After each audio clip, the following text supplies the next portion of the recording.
I walked away after 9 years, not because I stopped loving him, but because I finally started loving myself.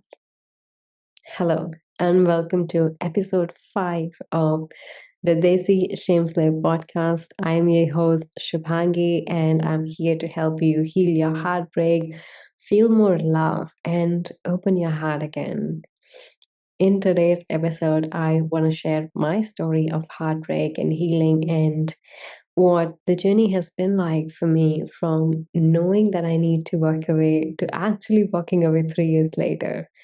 And then the last 4 years of rebuilding myself and now helping other women heal their heart and feel more love. And it's been an incredible journey. And I would love to share it with you in case you're going through heartbreak or if you're feeling stuck in an unhappy relationship. What would finally help you feel empowered? If you've ever stayed too long in a love that hurts or that hurt at some point, this story is your permission slip. So, there is too much to cover, and I will have a part two coming out next week, which is all about the visualization thing, which I'm gonna get to. I'm gonna get to.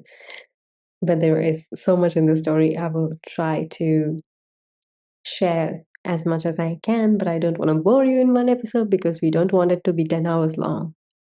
So I'll share a couple of things and then we can unravel it and share more. So, for those of you who are on my Instagram, thank you to my beautiful friends who share, who vote on the polls and ask questions and are always there sharing.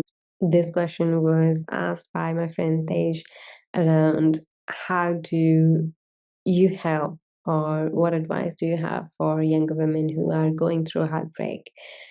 And that led to this video and for me to share my story and also share the things that I wish I knew at 16 when I entered into that relationship and things that took me a very long time. Like I'm 29 now. So it took me a really long time to learn some lessons and share them. So the way this relationship started was this guy was really obsessed and he would ask me out and I would say no because I was really clear headed that I want to build my career, I want to be financially independent, and I just don't want the burden of a relationship because I used to think like it's extra work, which is true, which is true. And relationships are work. Like being single is work, but being in a relationship is work as well. And this guy used to be so persistent and he used to ask me out. And one day I said, like he gave me the ultimatum question, like, if you're not going to say yes, then I'm not going to be here and blah, blah, blah, whatever he said. And I said, okay, cool. I don't want to say yes under pressure. And then he came back again. I'm not sure if he really loved me or I was just a fantasy for him. Anyhow, fast forward, we still continued talking, and there was just one day when I started questioning myself, like, why am I talking to him? Like, why am I really giving him the time of the day? And I realized I thought at 16, like, my brain is pretty much immature.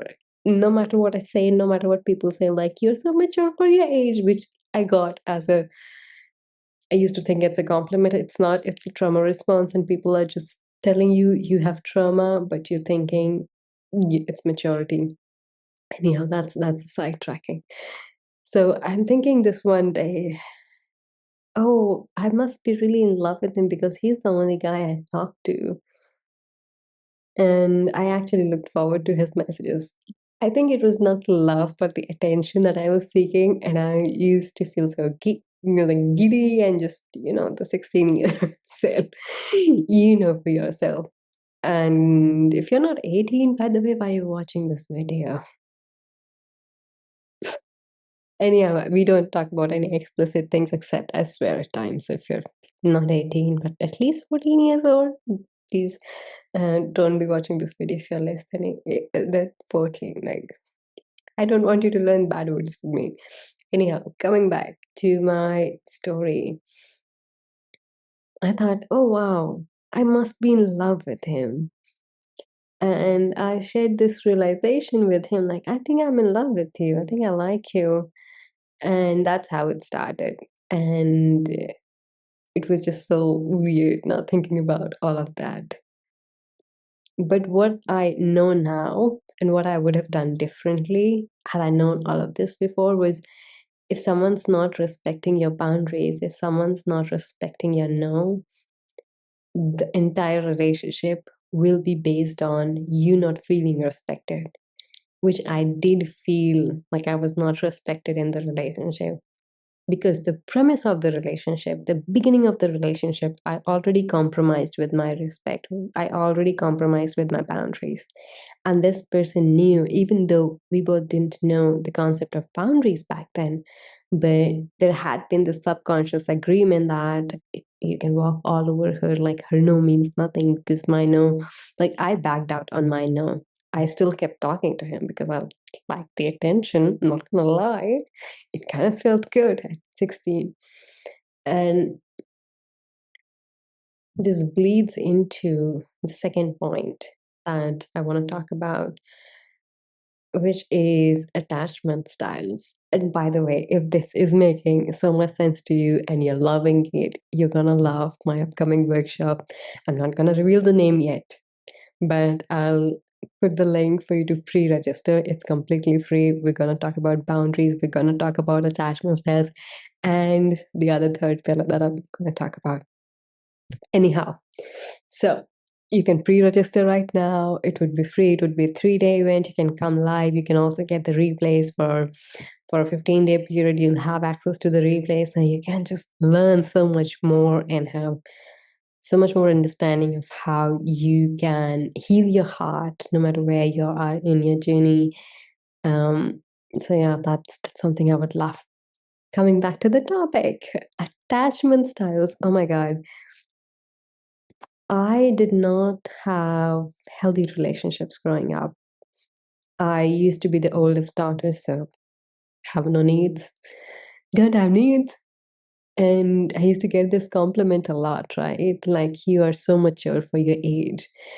And I thought, like, well, I've done well for myself. My parents don't have to worry about me. And even like when I was in college, I was making money, being a teaching assistant. I was always finding ways to take care of myself. I didn't want to rely on my parents, hyper independent, you know the gist. And it was because attaching to someone and relating to someone always brought that anxiety that I cannot trust myself when I'm with this other person. I cannot feel safe and secure. And a part of it was because during my childhood, my parents were emotionally absent. They were physically always there. Like, all of my needs were taken care of. I had food, I had shelter, I had access to education. Like, I had everything that I needed back then. And I didn't have the emotional needs fulfilled. Physical needs, all of my physical needs were met. My parents took care of me in ways that I really could learn about these things later in the future. But at the time, during my childhood, I didn't have access to a healthy emotional environment, an environment where I felt safe to express my emotions, an environment where I was allowed to cry, I was allowed to rage and express my anger and express my boundaries as well. Because if your anger has been suppressed, you either have very rigid boundaries and don't feel safe letting people in, or you don't have boundaries and people walk over you all the time. So you can discern where you are. And with this unhealthy attachment, I needed this constant validation from my ex, and it was not a healthy validation. It was just like, you have to tell me that you are still interested. You have to tell me that because otherwise I'm just so nervous, so anxious, so just like, no, I'm scared. I'm scared by being by myself. And that's a beautiful story I was going to meet two of my friends. So I think it was 2 years before the breakup, 2 or 3 years. We used to work in the same city. Um, even ended up working in the same company. And oh my god, that was another nightmare. And yeah, one day I we used to spend a lot of weekends together, and one of the weekends I decided, my friends asked me like, "Do you want to meet up?" Or maybe I asked them. I cannot figure out. I do not remember. But what I remember was I was going to see two of my friends.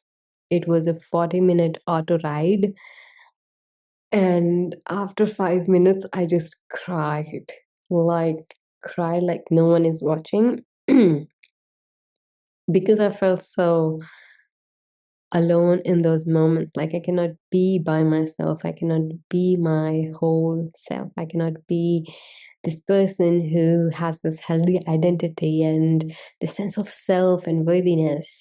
And that was me in 2019. I had no sense of self left because I didn't know who I was anymore.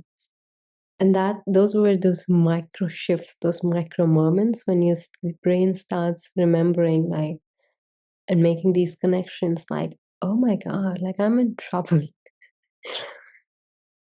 Baby, I know you were trouble when you were there. I think that's the song, Taylor Swift. I listen. I'm a fan, but not that big of a fan. Baby, you were trouble when you were there. Okay, whatever.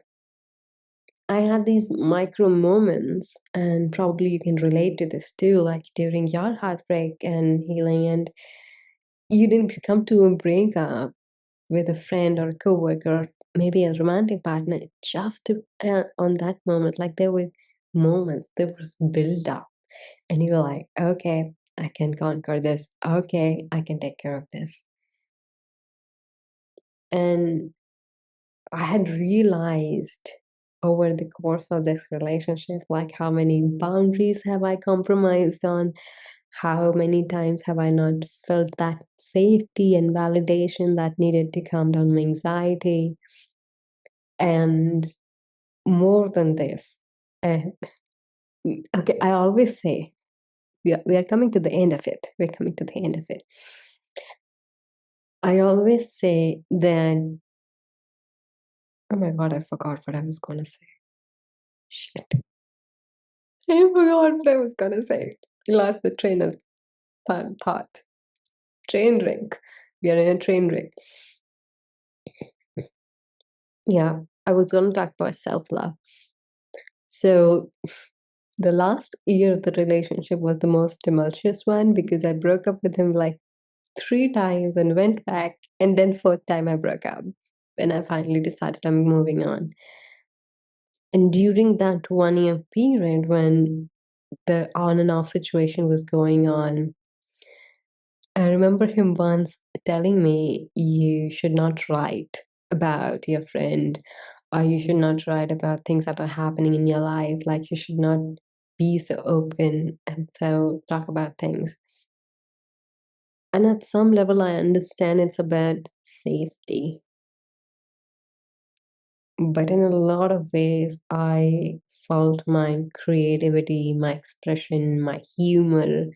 Like, he never thought I was the humorous one and the funny one. Like, I'm so freaking funny, guys. Like, just let me know a little bit of solace to my ego. Just please let me know that I'm the funny one because I am. I am. Anyhow, I did not have this sense of humor when I was in that relationship. I did not write anymore. I did not publicly share my writings. And there was other people too who were bullying me and everything. But I remember I did this beautiful workshop at work, and it was online because we were during the pandemic.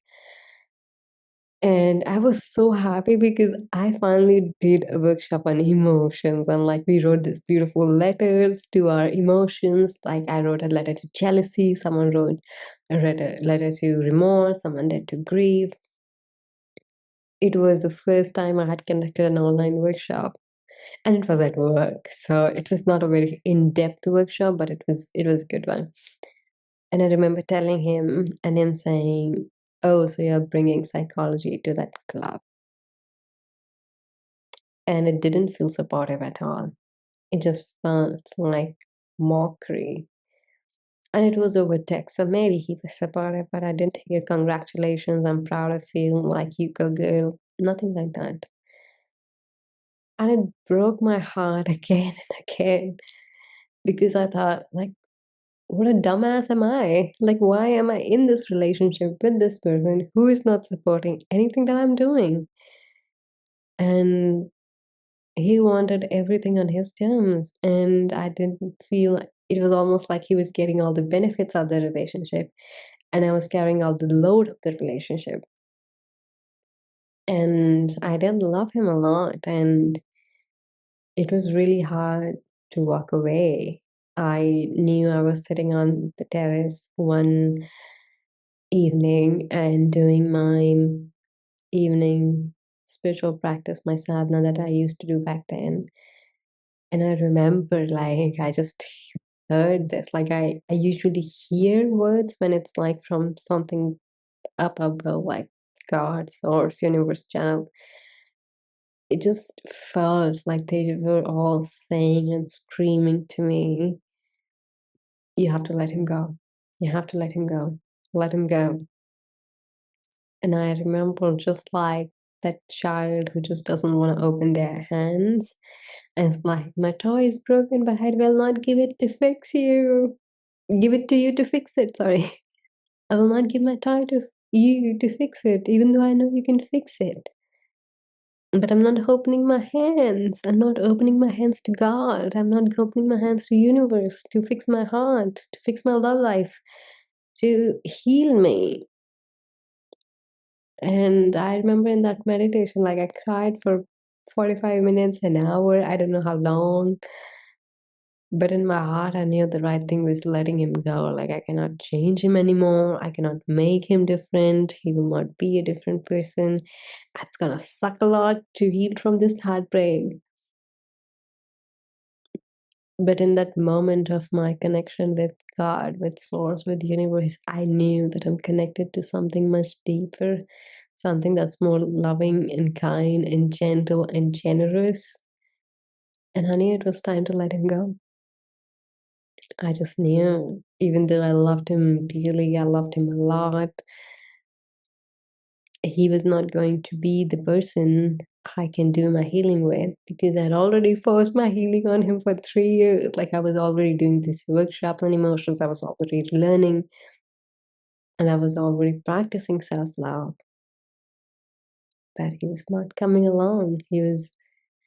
And I had shared this thing with him, which I found really fascinating was when I started my self love journey, I was still in the relationship. And that's why I tell all of my clients and my ladies in my programs start self love while you're in the relationship because you never know how the relationship will turn out. My story became like I began the self love journey and my relationship ended. Like literally in 8 months, it ended completely. But for some people I know, the moment you go on the self-love journey, your partner rises up, they meet you, you have so many good results. So always start that journey while you're still in that relationship because you never know, it might work out beautifully for you. And for me, it worked out beautifully as well. Like I broke up, I discovered who I am, like the sassy, savvy bitch that I am. Like very psycho spiritual, very creative, loves beauty, loves makeup, doesn't spend hours on it, but I kind of love things. And I was not this person 5 years back or 3 years back, 4 years back, even last year. Like I feel there's this constant evolution of who I am through the self-love journey. And I have done a lot of inner child healing work. I have done a lot of boundary work. Like boundaries have been so important for me. Like you cannot have a relationship without boundaries. And because of my own example, my story, I know how important it is to be respected. And for that, you need to respect your boundaries. You need to say no, no matter how guilty you feel, no matter how bad, like you feel like you're keeping the other person away. I had heard this beautiful thing the other day from, I don't know who I heard it from, but it was like, I think it was Dr. John. So he shared this beautiful imagery of boundaries.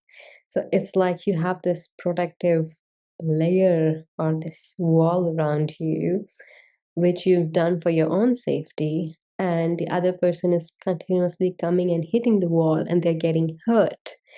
And then they're complaining that you have the wall, but they can stop hitting the wall. They can stop wanting to cross your boundaries and being like, you're keeping me away.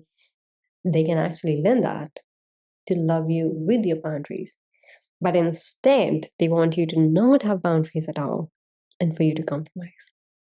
And I thought that was a beautiful imagery of what boundaries are like and how boundaries are helpful. And boundaries are the number one thing. Like, ladies, take my word for it. If you don't have boundaries, you're really losing in your relationship. And I don't care how many hate comments I get, but that's essential, that's necessary. You don't have a relationship without boundaries. And creativity is so important. So, creativity is the final pillar of what I'll be teaching in my upcoming workshop. Again, coming because I don't feel bad about promoting my shit because I do good shit like this podcast, so which also I promote a lot. So, anyhow, my loves, that was my journey of realizing where I come from and taking those steps that helped me, like creating a life that I love, creating a career that I feel fulfilled in, going on solo trips, just having this mission of helping 100 women heal before I turn 30, which is less than 10 minutes, 10 minutes, 10 months, um, which which is less than 10 months far. And I've also recently started sharing this vision of my me wanting this podcast to grow so much, me being this charioteer or this, what do you call it? What's the word? I'm not getting the word. The bearer, or just like, I'm not getting the word. I'm not getting the word. That was there. I know the word. But someone who carries this podcast forward and someone who becomes the voice that that changes millions of lives. Like, that is my vision for this podcast. That is where I want it to lead. In November, I'm recording some beautiful collabs that will come out in January because I'll have to do a lot of editing and stuff, which we love. We don't hate that stuff. And I'm really excited for these opportunities. I'm really excited for these conversations and bringing beautiful women that who inspire me, beautiful women that I learn from to you so that you can learn and we all can learn and grow and just have so much healing and so much power and so much joy in this beautiful journey of healing from heartbreak. So that's my vision too. And that's the transformation and that's the transition of being the girl who cried in the auto for 45 minutes because she couldn't be by herself in a public vehicle. Like, for 45 minutes, I couldn't. And now having the vision, like, I'm going to change my life. No, I'm not just going to change my life, I'm going to change a million lives through this podcast, through this channel, through my voice, through the healing that I can give. It might take some time. It might take 1 year, 5 years. I don't know how long it takes. And I don't care how long it takes. But that's a vision that I'm willing to get behind. That's a mission that I'm willing to carry forward. And so, my love, one thing you learn after you heal from this heartbreak is how passionate and strong your heart is, and how much strength you carry within yourself. And you need to channel that love and that extra attention you're giving to the person who doesn't love you back into something that creates meaningful change, into something that brings out the cheeks, that brings out the divinity within yourself to the whole world, so we all can collectively heal and rise and share our magic in the world. So, with that said, this was a really long episode, but I hope you enjoyed my story. Come to the workshop and stay with me on this journey because I would love to have you. And let's keep healing together. And by the way, okay, I'm promoting too much. Am I promoting too much? I don't know. By the way, I have a free Get Over Your Ex guide, and I just updated the videos before recording this podcast. I recorded some new things for that guide. It's also free. You can download it right away. Come see what energy healing is. Come play in my world, and I would love to support you in all the ways that I can. Mentoring options are always available. One-off sessions are always available. And if you're not ready for that, these resources would help you step into your power any day. With that said, my love, this is the Desi Shames podcast. I'm your host, Shubhngi, and I'm here to change your freaking life. Okay, I'll see you next time.